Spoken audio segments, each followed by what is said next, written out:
What is going on, you guys? Welcome to Wrestling Pit Podcast here on YouTube.com. Be sure to like, comment, and subscribe to our YouTube channel, you guys, and join today. So I'm gonna start off. We're gonna be talking about WWE Monday Night Raw. I'm gonna let Little Big Man take the floor, the guy there with the red shirt. Team Raw, baby. Anywho, this is a long, good night. So there's a lot to get through, and we're going to just jump straight into it with the Jey Uso promo. He kicked off Monday Night Raw, where he basically said, I know the bloodline. I know how they work. I know how they do. They are in the building, so he called them out to the ring. Jimmy and Solo came through the crowd. And Jey did something that I wasn't expecting to happen. He tried to reason with Jimmy, saying that he missed Jimmy and that he wants Jimmy to come back to his side. But Jimmy said, "You the one who left me." Now this where it kind of gets weird because it kind of like you forgot how this went. Sort of seemed like somebody forgot their own storyline here, but Jimmy made it seem like it was Jay's idea to leave the bloodline. But if I remember correctly, he was the first one that wanted to leave the bloodline. Mm-hmm. He tells Jay, it was your idea to leave the bloodline. I helped you, but then you left me. You went on to be the top selling merc. You went on to be the he said you went on to win the tag team championships without me. And then you also have the nerve to thank Cody Rhodes. He said, everything you are, everything you have right now is because of me, your big brother. The biggest moment in your career is because of me. And Jimmy said, and Jay responds by saying, no, his biggest moment, his biggest fantasy match will be between him and Jimmy at WrestleMania when he knocked the yeet out of his ass. And he hits Jimmy, he hits Solo. I think Solo with the distraction, he hits Solo, and then he would turn around, get super kick, and then they would taunt him. They would, hold him up, taunt him. Cody Rhodes come down and make the save. And they stand tall to end that segment. So with that being said, Go ahead, Shane. Tell me what you thought about this promo.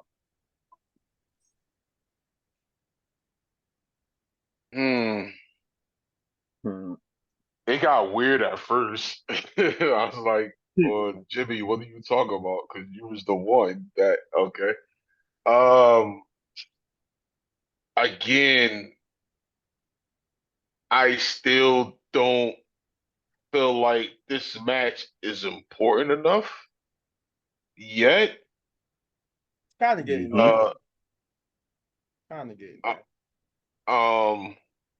It is only because the focus has been so much on this tag team match. Nothing else really haven't cooked to me. Don't get me wrong, it's going to be a banger, but it just leading up to it, it's not getting me excited at all. It's just like, oh, all right. We got two brothers. Basically, Jimmy just screws him. Jay going to get his lip back. Cool. Like, that's really all we getting out of this. That's it.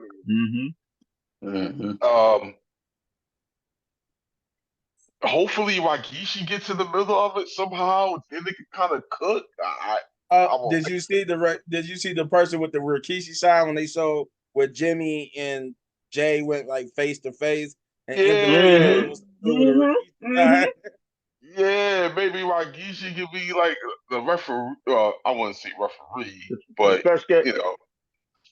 something. The special guest referee. Yeah, something gotta get a little. Nah, Rikishi ain't about to be running around trying to get up and down, trying to do the pin. Hell no. So I won't say special guest referee, but he needs to be there. Nah, he need to be there. You know what I mean? Like he need to be in the big middle. Ass ain't gonna get down on that ground. Something needs to cook, and it's just not cooking yet. I'm not excited for the match. Like I'm okay with it. You know what I mean? But I'm not like, yay, I want to see it type thing. So it's one of those something gotta lead me toward. Maybe If Rikishi get in there and Jimmy beat up Rikishi, then I'm cool. Then I'm like, oh, wow, yeah, we cooking. It's something personal. But I just, besides the screwing Jay part, and Jay gonna get his lip back, what does it really do for it? What does it really do for him? Mm-hmm.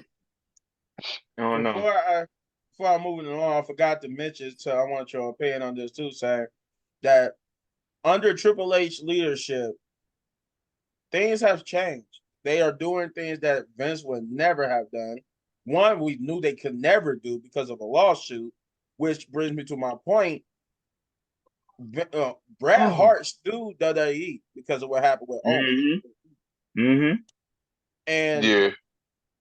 for the first time, for the first time since the 90s, they mentioned Owen Hart. They actually mentioned this is the third, because if they couldn't, they would say this is the second time, or in WWE history that we got brother versus brother. But they mentioned this is like the third or fourth time because because we got Owen Hart, Bret Hart versus Owen, Jeff versus Matt, and now we got Uso versus Uso. And I'm just like, that caught me off guard because I'm like, wait a minute, so because Vince is not in charge, did that mean Bret don't mind no more? Was this just a Vince thing? Like, did he just really don't want Vince to have no type of control over this with Owen? Like, I kind of felt that's what it kind of felt like, because that's the only difference is that Vince is gone. The McMahons are pretty much gone, and Triple H is in control. So, what do you thought about that part of this promo too? Yeah, I was I was about to say that. I was going to get to that.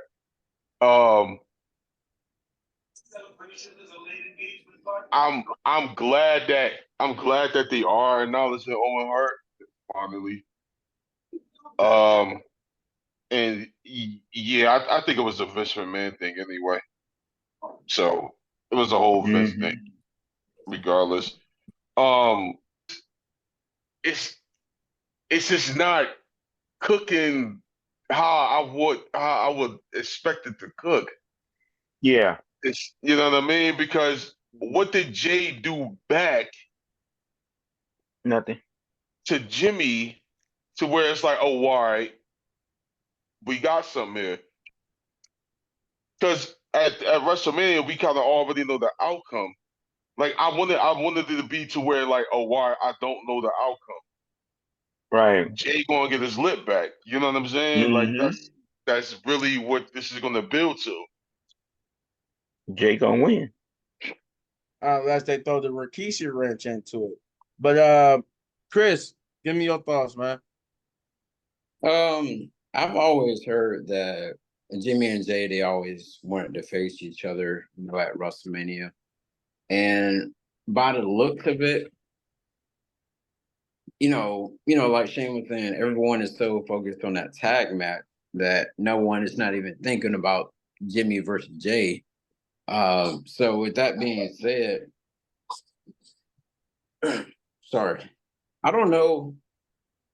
I don't know how the match is gonna go, but I did hear something. I meant to share with you guys, but what was it? Rikishi. It was this guy that was interviewing Rikishi, and he was sitting inside of a ring. And one of the people one of the ladies, I guess she was like a media person or something, had asked Rikishi. She said, "Will you be, refereeing one of your son's refereeing your son's matches?" And he was like, hold on. And he was like, if you want that answer, he said, check it out on my podcast, which is, what is that, Over the Top Rope? Well, Over the Top with Rikishi. He said, check it. I think so. He said, check it out on there and you'll have my answer. I was like, okay. But then again, as far as, them mentioning, the different brothers and everything, I didn't know that they were gonna mention Jeff and Matt, since they're like AEW, since they're like AEW people, whatever. But like you said, since Triple H has some ownership, then anything goes pretty much. So, but it was a pretty cool promo though. Nothing bad about it. All right. Yeah. All right. Yeah. I think the promo was pretty good. I think they were finally starting to cook it like they should, but I still think that there's no direction towards the match for real because like everybody said, like they're focused on the tag match instead of on these other matches. And so if they really want this match to really cook, then they need to really, focus on this match for the next 2 weeks. Mm. And if they don't, ain't nobody gonna be behind it. Like as long as it's a good match, who cares who wins? At least for me, I don't care who wins as long as it's a good match. Jimmy is not going to win. I mean, we're being realistic. He's not going to win. But moving along here because we still got more on this subject. Paul Heyman was backstage with Adam Pearce, who was furious about what just happened with the Jay promo, and he was talking to Nick Aldis. Yeah, he was talking to Nick Aldis about him not keeping his people in control when he would get interrupted by Paul Heyman. Paul Heyman will apologize on the behalf of the tribal chief, said that what happened in that previous incident was not approved of by him, and that Jimmy and Solo are gone. They're gone. They're not in the building. You can call them a bluff and have the building checked. You won't find them. But that he's here on official business, and that after he gets done with his official business, he's going to be He's gone leaving. too. But when he does his official business, no one will see it coming. And he said that's not a prediction, it's a spoiler. Then we get on to the first match, which is the first of 3 qualifying tag team championship matches with DIY versus the Creed brothers. And in my opinion, Oh, this was a banger of opener. a banger. I would say I wasn't behind DIY so much, but this match made me a little bit more of a believer because they was good. Both and then the way I like the fact that this was structured to make both wrestlers look good. Yeah, it was a solid tag team, a good tag team match. Went for about 15, 20 minutes. Had about what 3 commercial breaks. So yeah, about 15, 20 minutes. And DIY will pull out the victory. There was a little botch though. I think there was a botch between DIY and the Creed brothers on the move, but other than that, it was a solid tag match with DIY getting the victory. And then we would get a Judgment Day promo where basically they were was talking to Andrade and that they will be watching him in his match next week because they don't extend invitations to join the group to anybody, so they'll be watching him. And I just want to point out, why are they trying to make my boy like a Vargos or somebody from Grand Theft Auto? My boy Finn Balor is just sitting there looking like he runs with Run DMC and Right. LA. Mm-hmm. They try to make him hood, Irish hood, so bad. Other than that, yeah, they tell him that they're gonna be watching out for him, and then they get on to berating JD McDonough for losing to Ricochet. Said Ricochet made them look like a fool, but then they're gonna make Dominic Mysterio, make up for that by having a match with him and him and JD. I mean, Dominic and JD went to go to find Adam Pearce to make that match official. So, what do y'all think about that match and his promo afterwards? I'm gonna go with Jeff this time. That match, it was actually a banger. I like it. The Creed brothers actually are a great tag team. I can see them being tag team champions, down the line. DIY, I'm, I'm actually excited that they're going to WrestleMania because they've been there for so long, and this is their first time going to WrestleMania. So A point that they made to mention throughout the whole match that they've been there for 10 years and haven't been on a WrestleMania card. Yeah. Oh, dang. Bro, that sucks.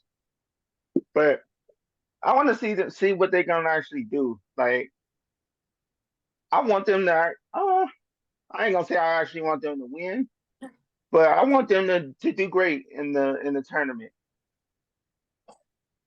The promo, the backstage segment, that was cool. With the Judgment Day, that was cool. It's typical Judgment Day. Things they do all the time.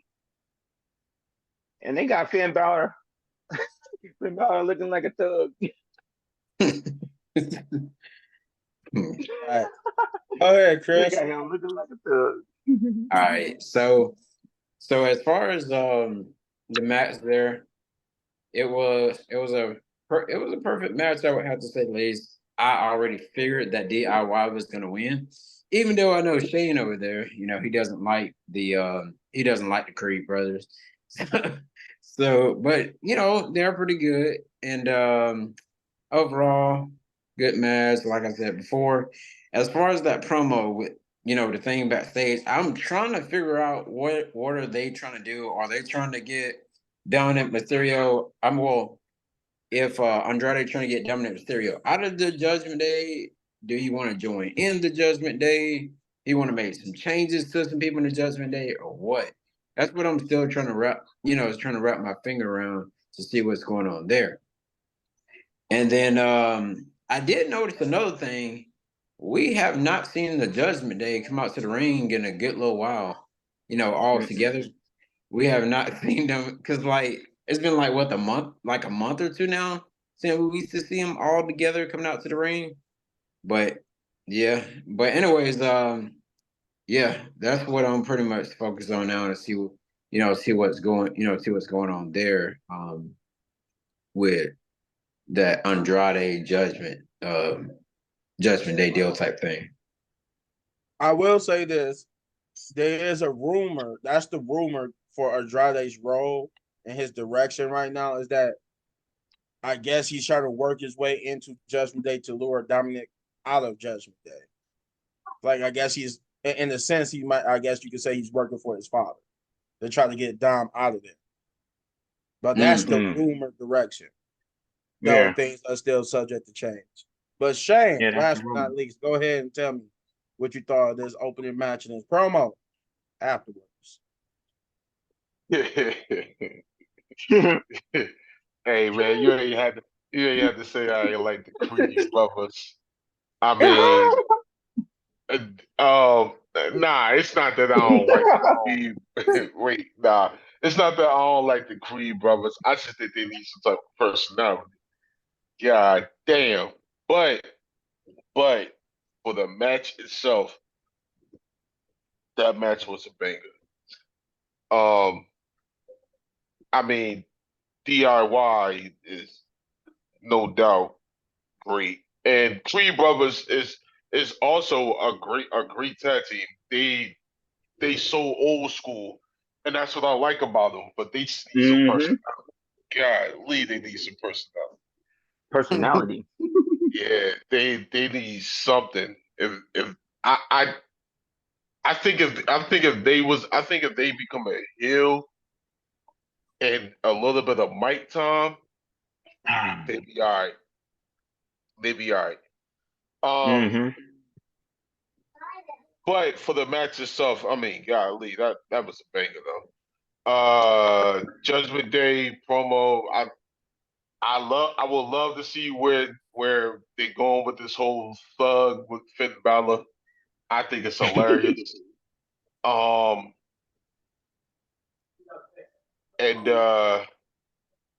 that's just regular Judgment Day shit. I am interested to see what they do with Andrade. I would like to see Andrade actually join Judgment Day and run it. That's what I would. Be their leader or something. Yeah, I would like to see him join it and then he runs Judgment Day. Damn so.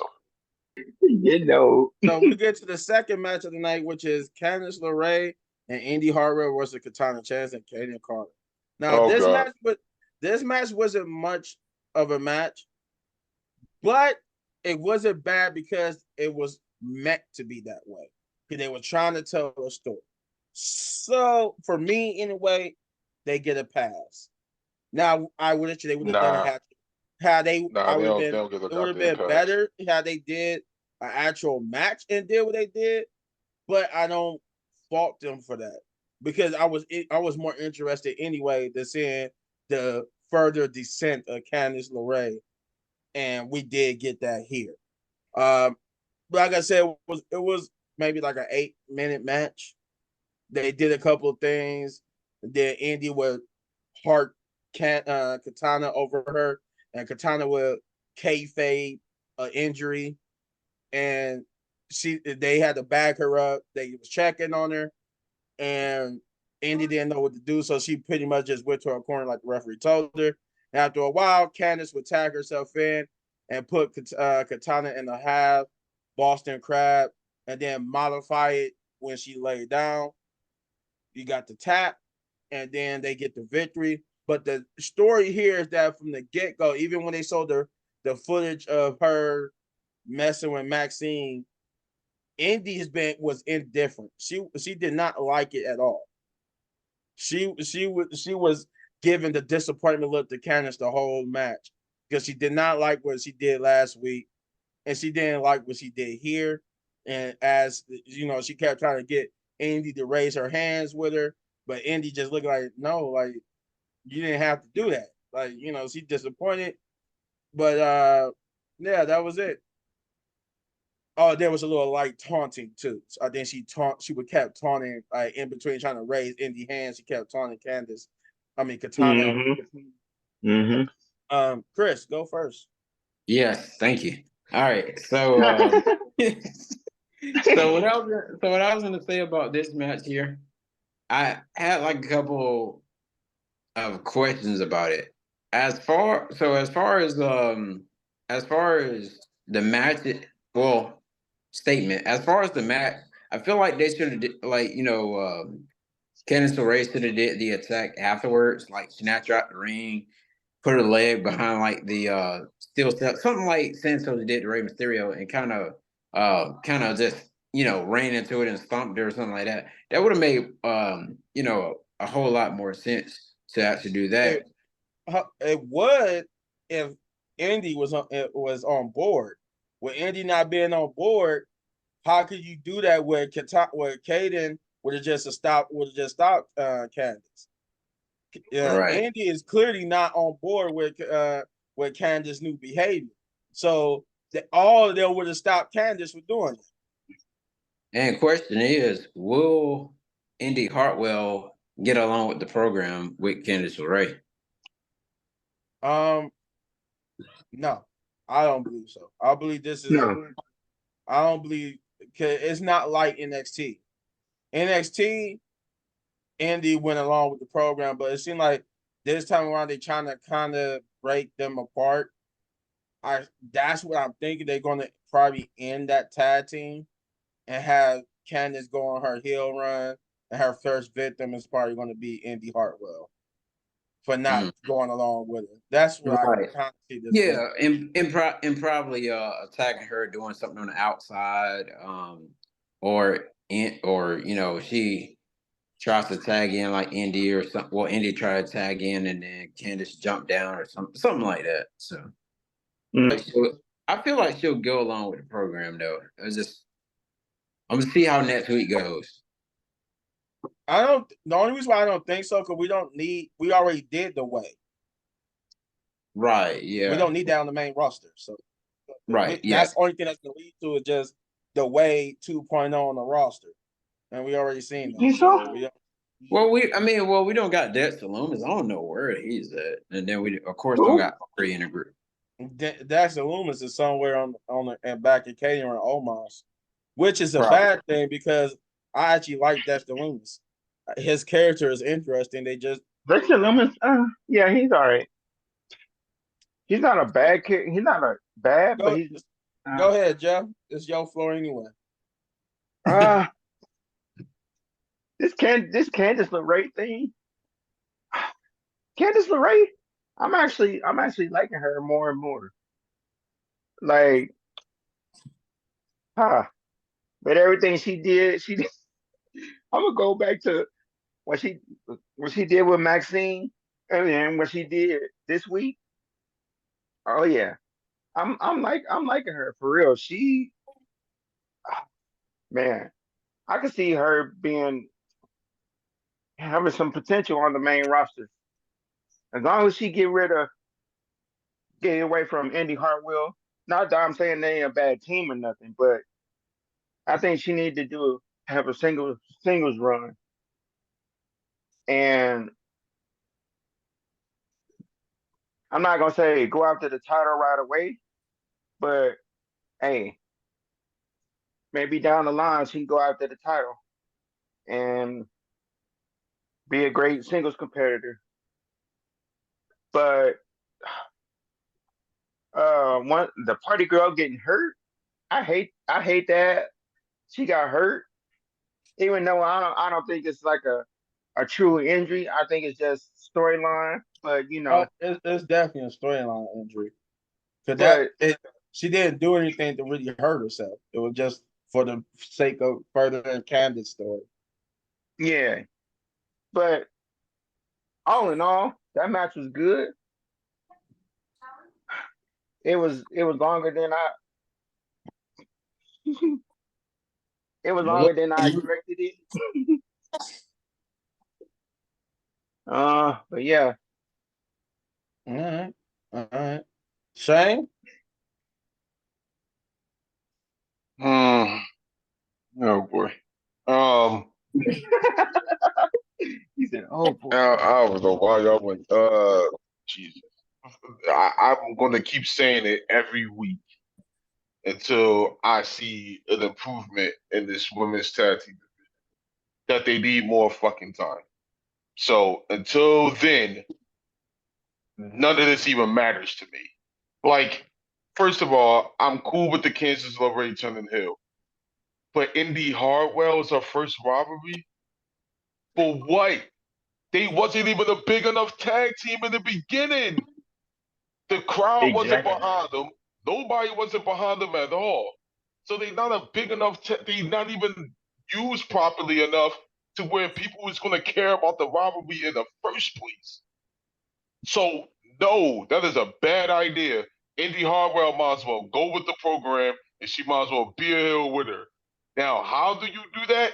Let her play babyface for a little bit and see how it works. It's not going to work because ain't nobody, goddamn it, was behind the team in the first place. Oh, shit. Kansas LeRae is going to get that.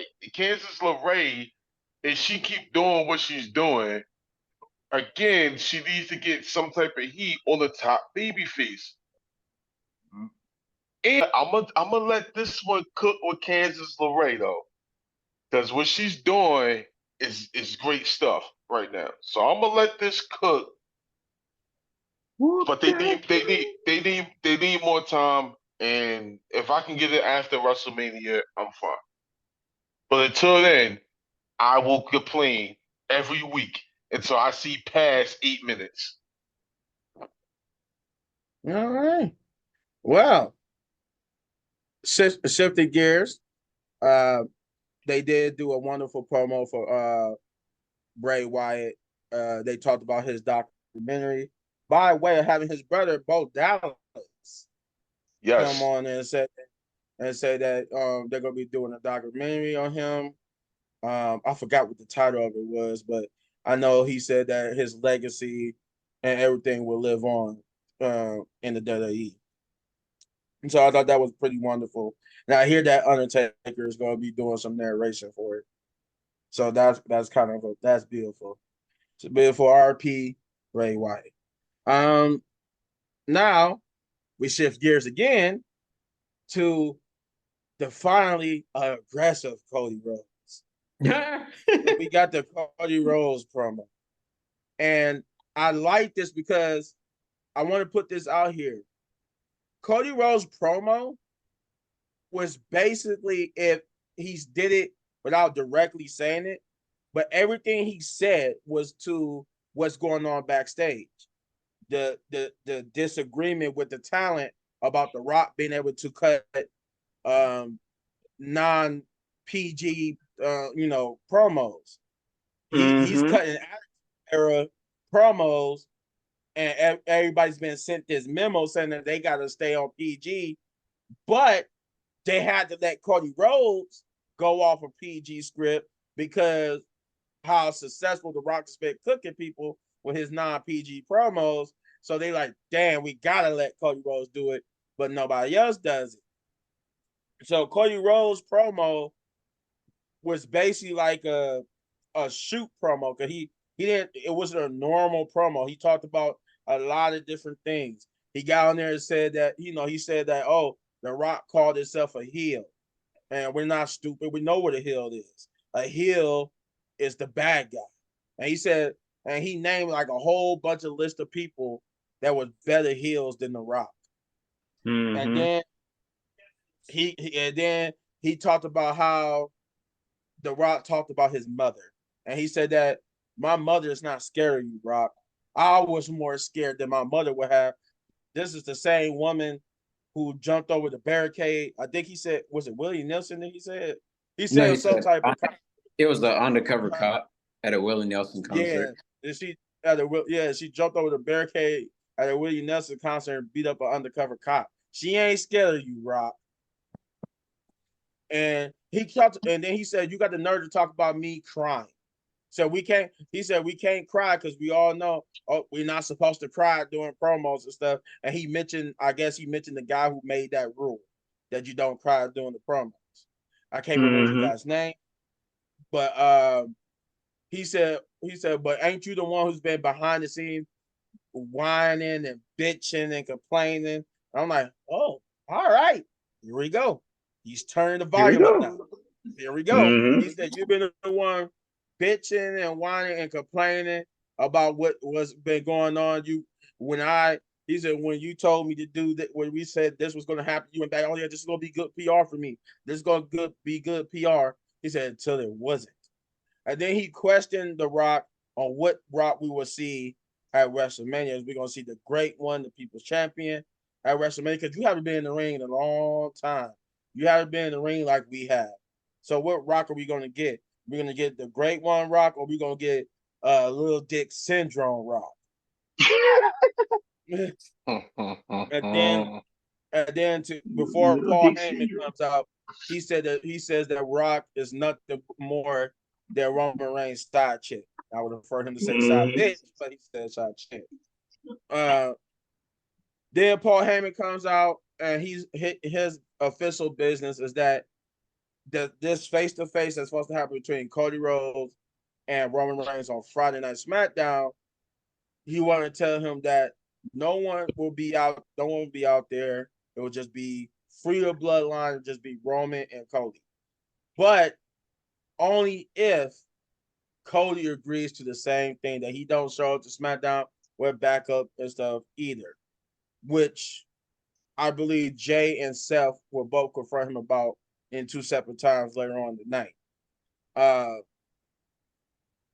then after that, Cody agrees, and then after that, Nia Jax cuts a promo about beating up Becky in the last one standing match, and that she's going to take Becky's place at WrestleMania and become Women's World Champion. So, with all that being said, my main man Shane, go ahead.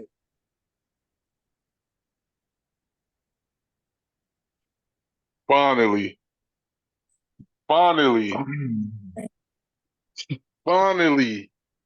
I've been asking for a raw, uncut promo for the longest from Cody.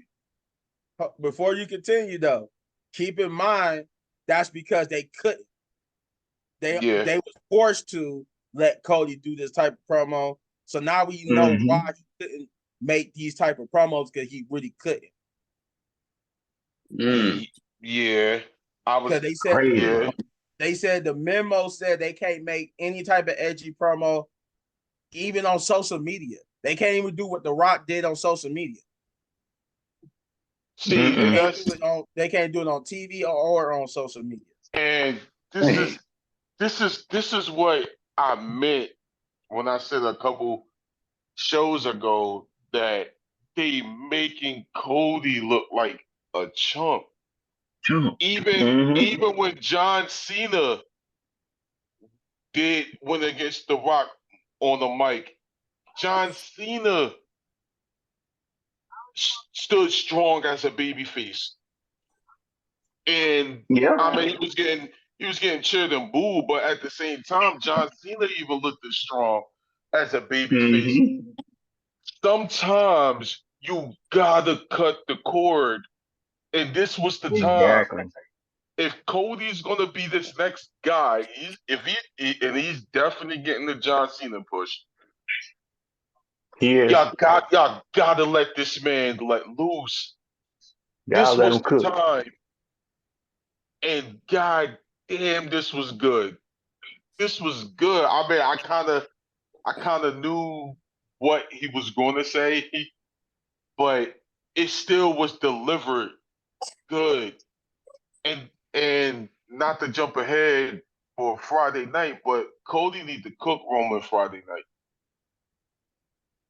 Yeah, but this promo right here shows that we got to make this guy strong enough and make him believable enough because we're not doing that right now. Exactly. So I thank God that this happened because if he would have came out and cut one of them soft ass promos again, it, it, if even if he beats Roman, is he really going to look strong? No. No, because he was destroyed the whole time. Like, no, I mean, he probably look strong in the match, but not on the mic. yeah, you look strong in the match, but I mean, going to it, nah, man, no, you supposed to be that. You supposed to be the next guy. Hell no. So that promo was much needed, and he delivered it. He delivered it the way he delivered it. So thank God for that. That needed to happen. He So needed you that. saying you can't do it PG? You gotta be TV 14. Nah, not with what The Rock was saying. Hell no. TV-14? Hell no. I mean, we talk about The Rock was saying F bombs and B's and He talking about he gonna get the cum. he talking about all the assault and crack. Nah, hell no, He talking nah, about cracking cocaine. no, nah, If he talking about no, cracking cocaine, then Cody no. should You be able to got say what he got to say. nah, hell no. You got But The Rock. that was the rumor why Cody. That was the rumor behind Cody's promo. It was like he was speaking on the behalf of the talent, voicing their frustration, not being able to say what they want to say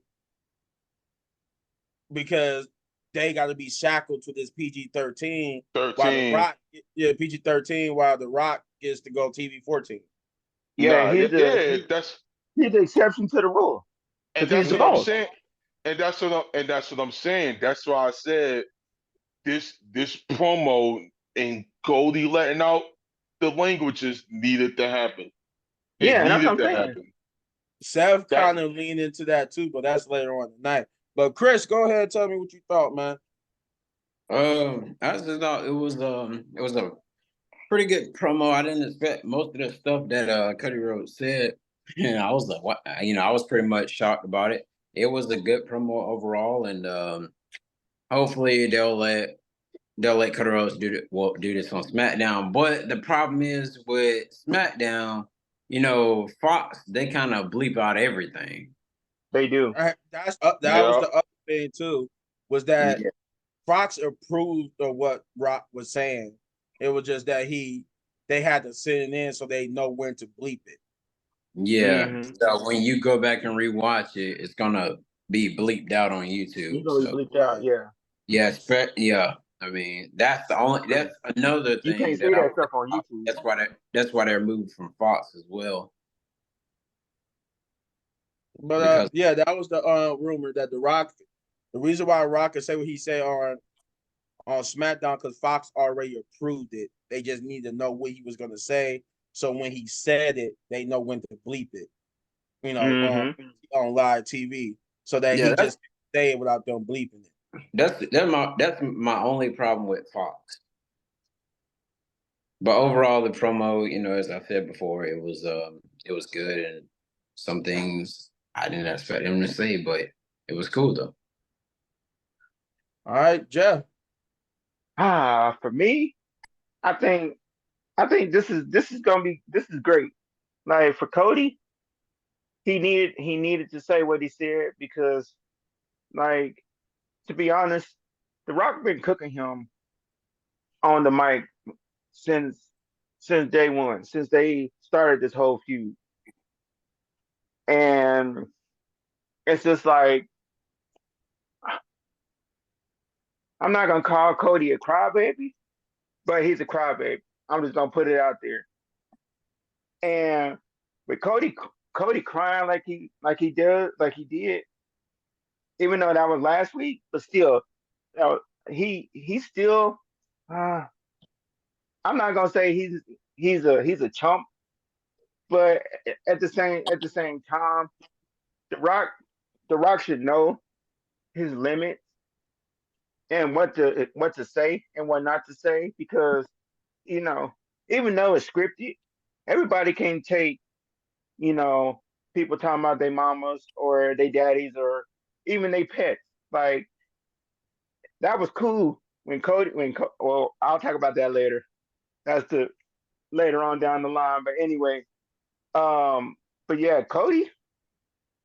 I think Cody is actually doing what Cody needed to do way back when it started with the promos and stuff. He's actually cooking. I always wonder, y'all, if we'll ever sometime in WWE get the dark haired Cody Rhodes in the suit ever again. No, probably No, not. probably No. not. Probably not. But yeah. If he So turns heel, we move on to the next match, which is Ricochet versus Dominic Mysterio. This was a fun little match. boring. I mean, it was a bathroom break match. Yeah, boring. Ricochet did his ricochetiness. Dominic was Dominic. There's nothing too exciting, nothing there to say. But Nothing exciting. the true piece of resistance, Ricochet would get the victory though over Dominic Mysterio, giving him a 2-0 over Judgment Day members. I'm guessing this is going to lead to him either facing Finn Balor or Well, Damian Damien. Priest, Mm-hmm. and they're going to probably be the ones to finally beat him. But the true piece of resistance is something I've never seen before, or haven't seen in a long time. Anyway, they do a 2-parter promo because this promo that starts after this doesn't end until after a whole nother match, Oh Oh wow. yeah, which I know. is Chad Gable and Sami Oh Zayn. yeah. Yeah. Yeah. So Sami finds Chad Gable in the back, and Mm-hmm.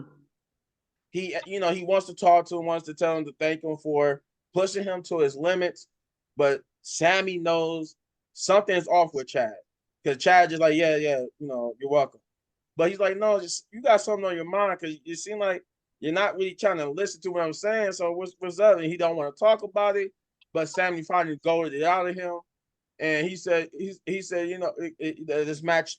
He was about to say this match meant more to me than it did to you. But Sammy cuts him off and said, "You know what? You've been saying that lately, but we all got families. We all got families we want to make proud and stuff, and that we have disappointed too. At the same time, I got a family that I have disappointed that I need this match more for too. This ain't just." He said, "This ain't just a WrestleMania match to me. This is about making my family proud too." Like so, what it is. You saying that's what it is, but I don't believe that. He said, "I don't think you could beat Gunther." I don't think he could beat Gunther. He walks I don't away. think. But like I said, that's just part one. This just sets up what happens next, which is Sami Zayn and Gunther. Sami Zayn, this is a contract. This is a contract promo where they come out and sign the Mm-hmm. contract. Gunther starts off by saying, why do Sammy come dressed the way he's dressed to the most important contract signing in WWE history for the Intercontinental Heavyweight Championship? He's dressed like all these other people in the crowd. And Sammy tells him that that's the one thing he can't stand about Gunther is that condescending smirk on his face, and he can't wait to wipe that smirk off his face at WrestleMania. But Gunther replies that he should take advice from Chad Gable, as he also doesn't believe that Sammy can beat him. That when he look into the eyes of Sami Zayn, he don't believe that Sammy got what it takes to beat him. And that he signs the contract, he gets ready to leave, but Sammy stops him and says, hold on. You say you look into my eyes and you don't see what you need to see, that it don't make you believe that I could beat you. Well, he said, well, look again. Look again, because at WrestleMania, I will beat you and I will take that Intercontinental World Heavyweight Championship from you. And then they do the coolest thing that this is the part I've never seen before. One continuous shot. They follow Sammy up the ramp to the back. Last gorilla position. DIY. That was crazy. And the Miz and Truth, which cuts into the Miz and Truth promo, where Miz and Truth, they backstage, they get ready for their match, and they'll get bumped into by Indy Sheriff. And Truth is as funny as always. He's like, man, I hate to see who had to face them guys. That guy was super hairy.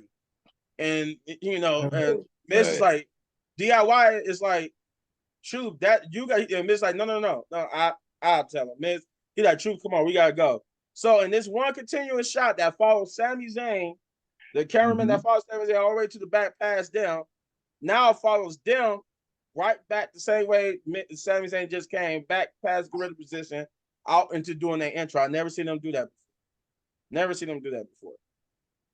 And then, like, usually when they do go into gorilla, nobody's in gorilla position. They saw everybody in gorilla position. They didn't even care. I'm like, you breaking all the Vince McMahon's rules. Yeah, I was like, fuck yeah. I do it like this. I did it like this because all of this goes into this promo. So, and then the Miz and Truth match really wasn't, so I could just combine it everything just to talk about it in one big thing. Yeah. So we also get the Miz and the Awesome Truth versus Indy Share match, the second of 3 qualifying tag team matches, and it was a good tag team match. It was funny. It was mostly shenanigans from R-Truth.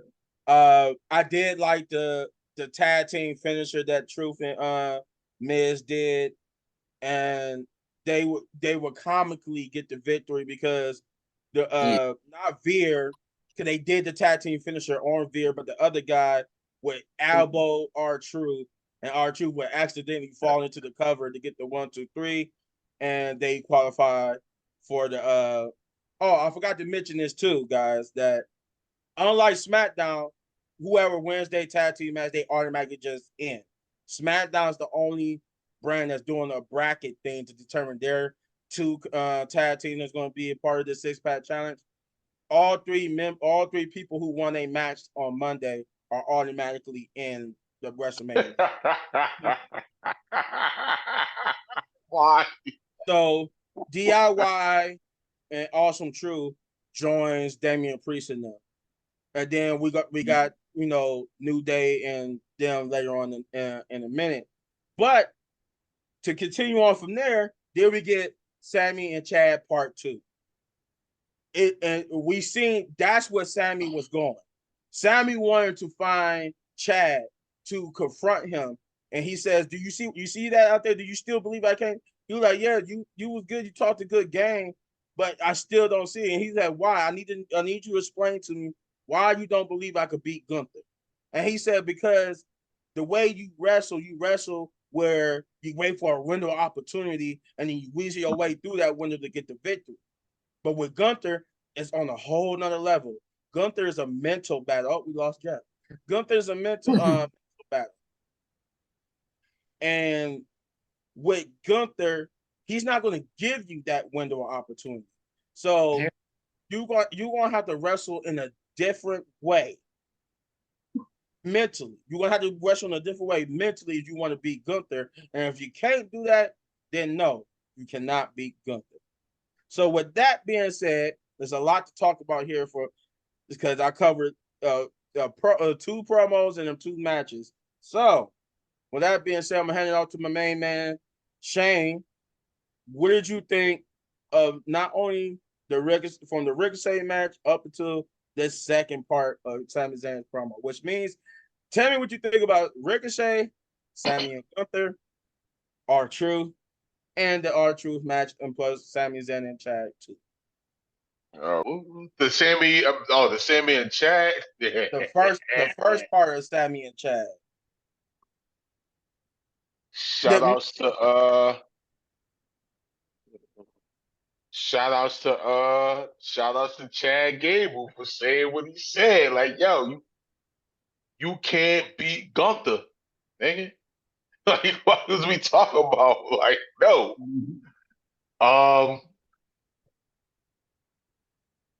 Then what happened after that? I think it was the Gunther and Sami contract signing. That's cool. Yeah, that was fine for what it was. Chad set that up, by telling him you can't beat Gunther. That was like the setup to that contract signing. And Gunther saying that, yo, you really can't beat me. I really hope Gunther wins. And that's no disrespect to Sammy. But I really hope Gunther wins just so Chad can actually get his lip back. Like, yo, I told you. I told you. If it sets up a triple threat match down the line, I'm totally with that. They gotta run that. They gotta run that match. I don't care how they do it. They gotta run that triple threat for some reason. I'm all aboard. Then we go to the back. R-Truth acting R-Truth. That shit was funny as hell. Then the match itself with the Miz and them. I mean, it was a comical match. I expected Awesome Truth to go in. Then we get to the back and the Chad part 2 of the Chad and Sammy. Yeah, they cooking for something. Are they cooking for Chad to be a heel? I don't know. But if they are, yes. Oh, thank you. But I get it where Sammy's the underdog babyface, but just like Chad said, basically that underdog shit ain't gonna work against no Gunther. No. All right, Chris. All right. So as far as like all the backstage things and everything, I only really had something to say as far as the Gunther and Chad Gable, Gunther, Chad Gable, and Sami Zayn. So now, I was about to say. So what about Chad and Sammy part 1? So on part 1, I feel like Chad Gable really did supposed to win the match, but they probably changed it at the last ending of it.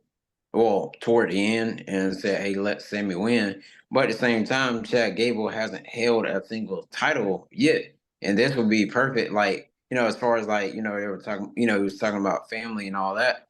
I mean, it actually would have been perfect for Chad Gable to actually win a title.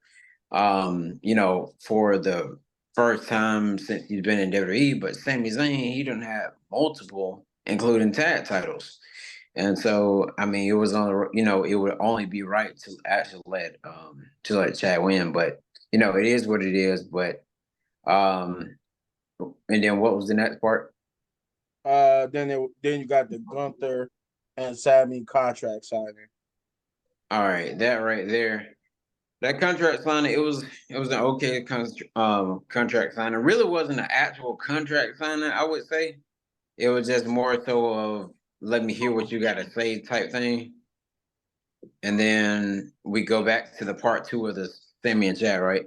But yeah, as far as part 2, I would definitely like to see Sami Zayn and Chad Gable, have another match because the match last week it was perfect. Even though it was the gauntlet, but let's seeing them seeing them in a one-on-one match, I think that would be a pretty incredible match actually.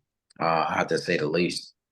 But we'll see what's gonna happen at WrestleMania between Sami Zayn and Gunther. But Chad's coming for Sami though. Seems like it. Jeff. Facts. All right, with me, Need me to help you out with the start off at? yeah. Then you Well, got Sam- Chad and Sammy part 1.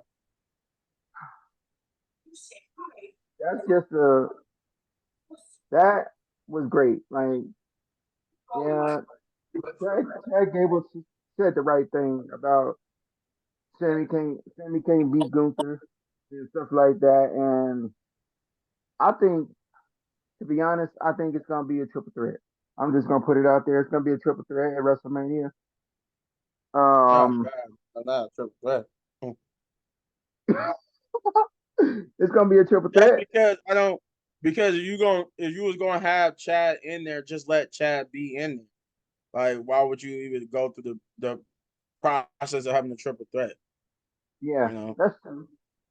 But you know, they So then you got Sammy and Gunther's contract signed.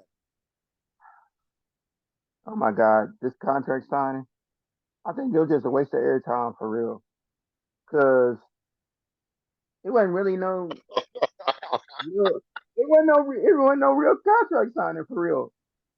It was But just it was more so about Sammy having a chip on his shoulder after just being told he couldn't beat Gunther. yeah, So you that's could tell true. that Sammy was a little agitated hearing that. But at the end of the day, when Gunther was talking about why would Sammy come to a contract signing dressed like everybody else? Now that junk was funny. I'm like, bro, I'm sitting there, I'm talking to Chris. I'm like, Chris, why did this man come out there with a t-shirt on and some pants and not no suit like Gunther? And I was like, then again, he probably don't even own a suit. He got all this money and probably don't even own a suit. He probably don't even know what a suit is. All So what right, about but oh go the ahead, next go ahead. one, the next one. It was then you got Chad and Sammy part 2.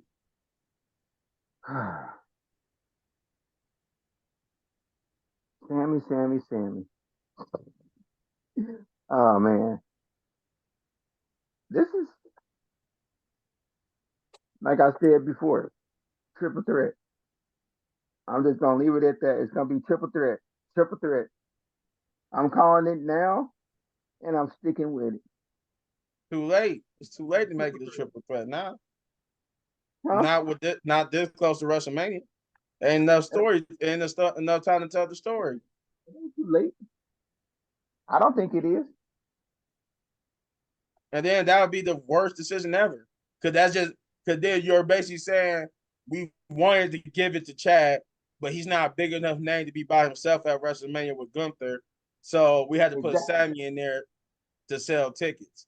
That's more Exactly. detrimental to Chad Gable than anything. That would just hurt Chad. But with that being said, we move on to Drew McIntyre. And I like this little call back to LA Knight and Roman Reigns because they did the same thing here where Drew McIntyre comes out, do his intro, and then his intro gets interrupted by Sami Zayn. Seth Oh Rollins. yeah. Seth Rollins. Yeah. So and I'm like, oh, okay, that's a little call back to LA Knight and Roman Reigns. But they were getting to the ring. Seth Rollins would admit that he is a spotlight junkie, like he was at an AA meeting, and Drew was like, "This is just all games and stuff to you, isn't it? Huh? It's all just fun and games. There's nothing serious about this, huh?" But then Seth would get serious, and this is when he kind of sort of leaned into like Cody They cut a sort of non-PG promo, and he was like, I am serious because when I say I was a spotlight junkie, I meant all that. I was in all seriousness because I am a spotlight junkie. He said, when I come out and they cheer me and sing my song, he said, that's my fix. He said, when I come out and do what I do in this ring, that's my fix. He said, I love this business just like you. For 20 years, I've been doing this just like you for 20 years, and I love this. And I need this, and I love doing this, and I have to do this. I have to have this match at WrestleMania with The Rock, and then on night 2, I will have this match with you, and under the biggest spotlight of them all, as Drew said, you had me. I was with you. I felt that passion. That's the Seth Rollins I want to see. I was with you up until you said this was about The Rock. He said, why can't it just be about me and you and the spotlight at WrestleMania? Why they gotta be about the bloodline and what's going on over there? Why can't it be about us? But like I said, I'm done trying to convince you. I told you everything you need to hear. At this point, all I care about you making it to WrestleMania not because I want that championship, because it's what I damn deserve. And he said, Seth says, there it is. See, one thing, I don't like you. I hate you. I don't like you. But the one thing, I said about you that you're a hypocrite because you're a spotlight junkie too. Because since 2020, you've been bitching and whining and complaining about what happened back then, that you won the championship in an empty warehouse. Now, since then, all you've done is drop the ball. He said that's the difference between me and you. When the spotlight is on at its brightest, I perform at my greatest. Where you just drop the ball. And I forgot if he said something else, but that was pretty much it. So then Becky Lynch would cut a promo, basically saying that she have to do this against Nia Jax because she can't go into WrestleMania having Nia Jax having that victories and those beatdowns on her, over her. So real quickly, what y'all thought about this Seth and Drew promo? I'm gonna go with Chris this time. All right. So I thought that promo, it was actually pretty good. Just a little bit of a cook up more until WrestleMania. And everything that Seth Rollins said, it was pretty much true. But I wonder how they're going to escalate this up to where they may end up just, trading blows with one another, probably the Raw after next. But overall, it was good. Shane. First of all, uh, I'm gonna be the negative Nancy on this one. I'm cool with the competitors for the world title, which is Drew McIntyre and Seth. And it just kind of, this tag team match is just kind of, it's taking away the world title picture. It's even kind of taking away the Cody and Roman Reigns a little bit. Yeah.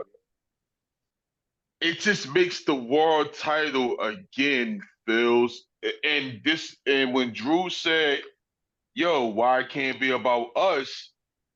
I kind of felt that, like, yo, why is you more focused with that? Which I understand why, because I mean, Seth Rollins getting in the ring with The Rock, that's a big deal. So I can understand why. But at the same time, I kind of felt what Drew McIntyre was saying. Like, basically, yo, why you so focused with them instead of focusing with us? And it just makes the world championship again feels like nothing. True. And I hate to be the negative Nancy here, but it kind of does. It don't make this match feel no important. And I know WWE called the audible because of CM Punk, and I understand the audible switch. But I mean, god damn, yo, you can at least make this world title match feel some type of importance. It don't feel important at all. For Drew, basically, it's just I want to win in front of fans. For Seth Rollins, it's just basically another day in the office. If you really want to break this feud down into basically that, so I don't. Uh, but for Seth Rollins promo, I did get a Eddie Guerrero type of vibe when Eddie Guerrero cut that promo with Brock Lesnar.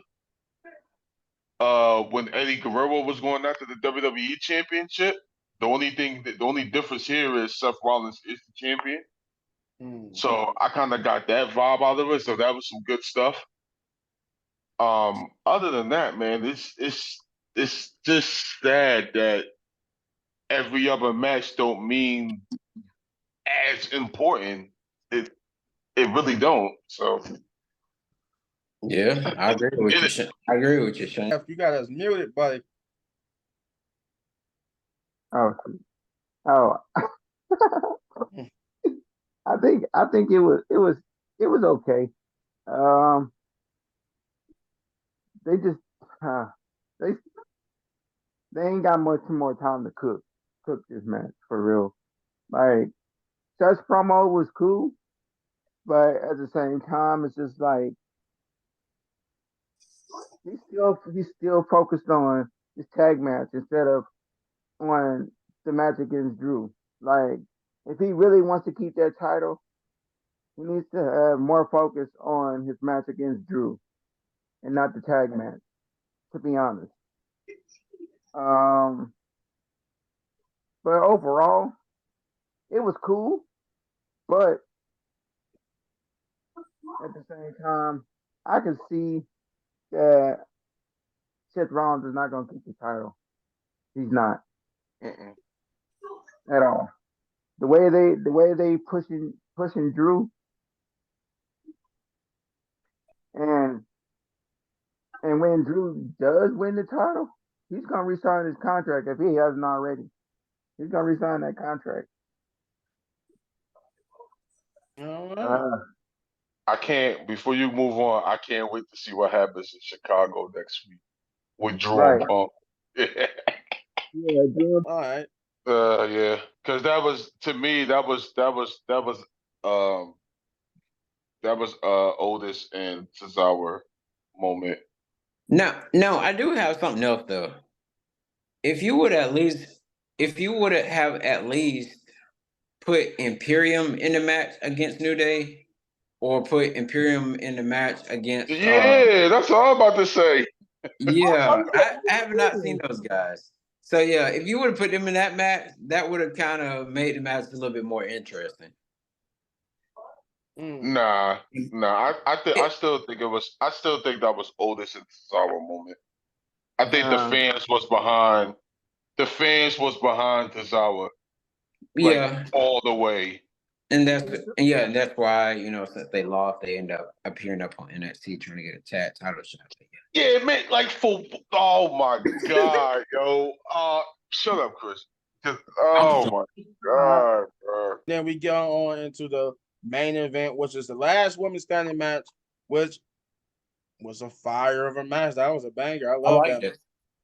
That Becky Lynch and Nia did their thing. I like it. It had chair, it had 3 table spots, some chair shots, some candlestick shots. I like the fact that even despite going to 2 tables, nobody got put down, but it was the final table spot that put Nia down. I thought it was that second that was gonna put Nia down, but she ended up getting up, and Becky would do a leg drop on Nia. But I kind of hate the sloppiness of it.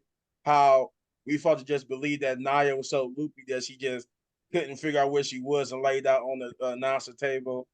Yeah. But other than that little sloppy transition to that, the actual spot still was good. Just had a sloppy transition, and Nia would not be able to answer the 10 count. And during Becky's celebration of winning the match, she would get confronted by Rhea Ripley, who would jaw jack with each other off mic to end the show. So, with that being said, Shane, go first. The match was fire. Besides that little, oh, she don't know where she's going. Like, dude, that wasn't like what the fuck. I At think least, if Becky would have did, her over there or something, but yeah, at least like drag over there, or beat her up to where she can't move from that spot. That would have been cool.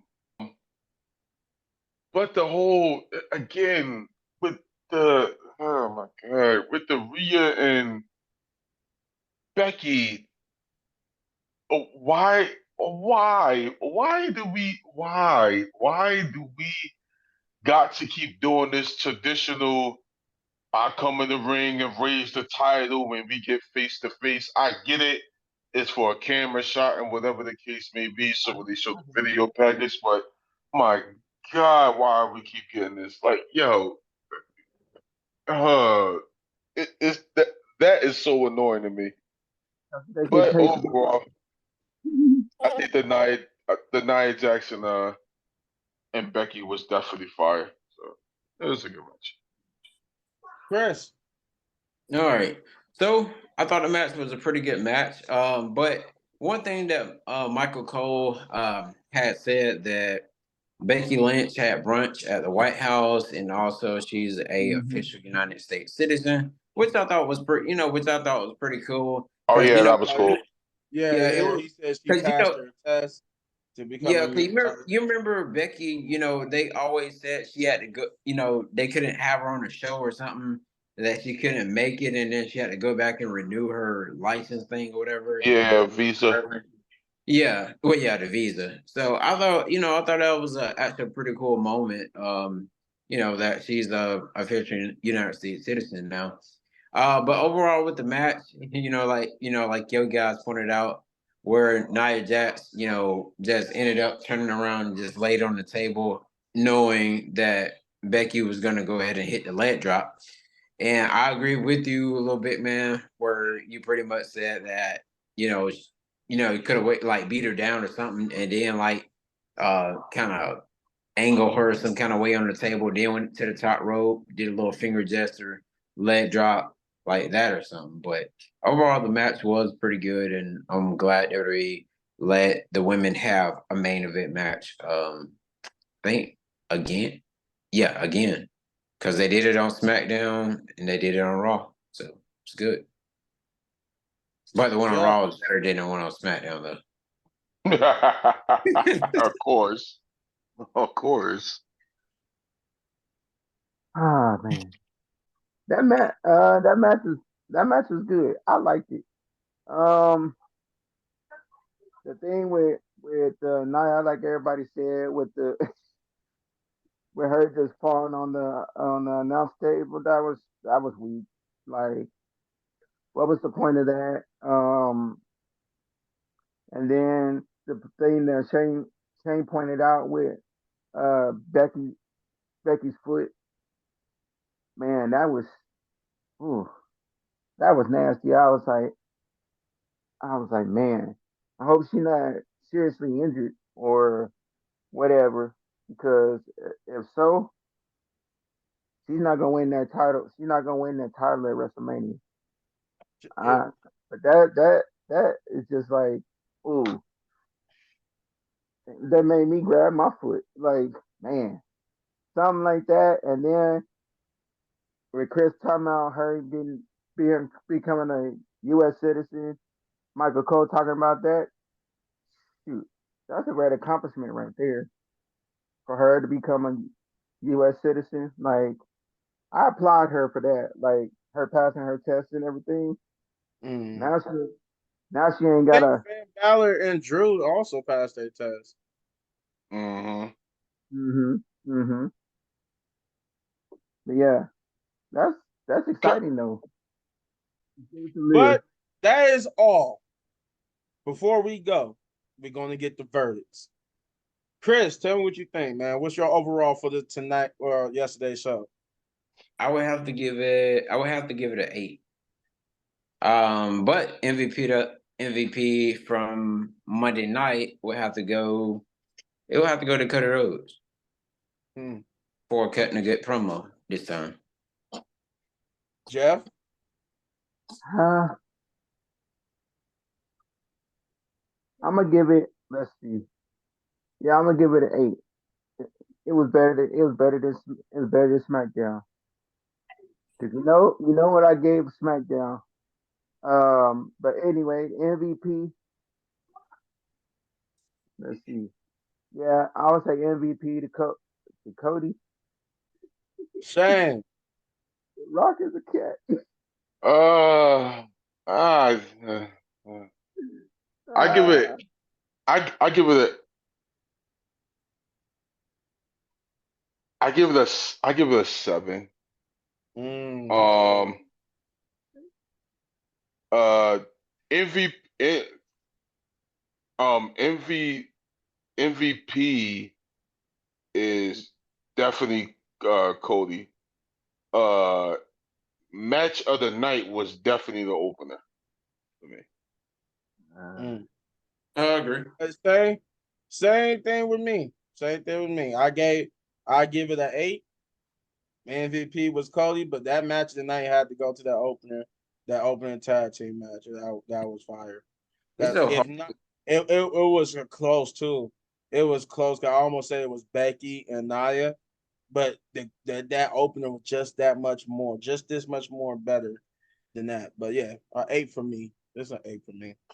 But with that being said, thank you, and now hand it off to Chris. Thank you. All right, you guys. Thank you guys for checking out our WWE Monday Night Raw review, along with the Wrestling Pit podcast here. Be sure to like, comment, and subscribe to our YouTube channel. Check out our past videos. Check out some of the short videos we got. Shout out to Hector, and we got a new member too. Yes, shout out to Hector and our new member as well. I want to say one thing before Chris end this. Shane is going to be he's going to be taking my spot and doing WrestleMania since he's going to be there live. He's going to be doing night 1 and night 2. Oh, and he got the unique perspective of being there in person. Yes. Have to let him host that review. Yes. Okay. Yep. Oh. Oh. I'm gonna have to do my homework and do my notes. Go ahead and take us out, Chris. Yep, you guys. So just don't forget to like and comment and subscribe to our YouTube channel. Wrestling Pit podcast is out, you guys. See you guys in our SmackDown review. Well, actually, no. We will see you guys. Well, Shane will see you guys tomorrow night to do the AEW review. Yeah. Yeah. I may join in as well, as long as they engage me to watch the show, kind of like I did last week. But let me know if you do good by my girl Sasha. That's all I got to say. Yeah, we'll see. But I don't think she'll be full time though. But that's for another. Wait. Before we go, are we getting ain't we getting the Edge and Christian Adam Copeland for the TNT title this week? Yes, that's right. Tomorrow, I think. Yeah. Oh yeah. Okay. That's in Toronto, right? Yeah, that's in Toronto. Yeah, it's in Toronto. Yeah. Okay. Cool. All right, you guys. Wrestling Pit podcast is out. Like, comment, and subscribe. And see you guys in our next video. Peace. Wrestling Pit podcast, baby. Wrestling Pit podcast, baby.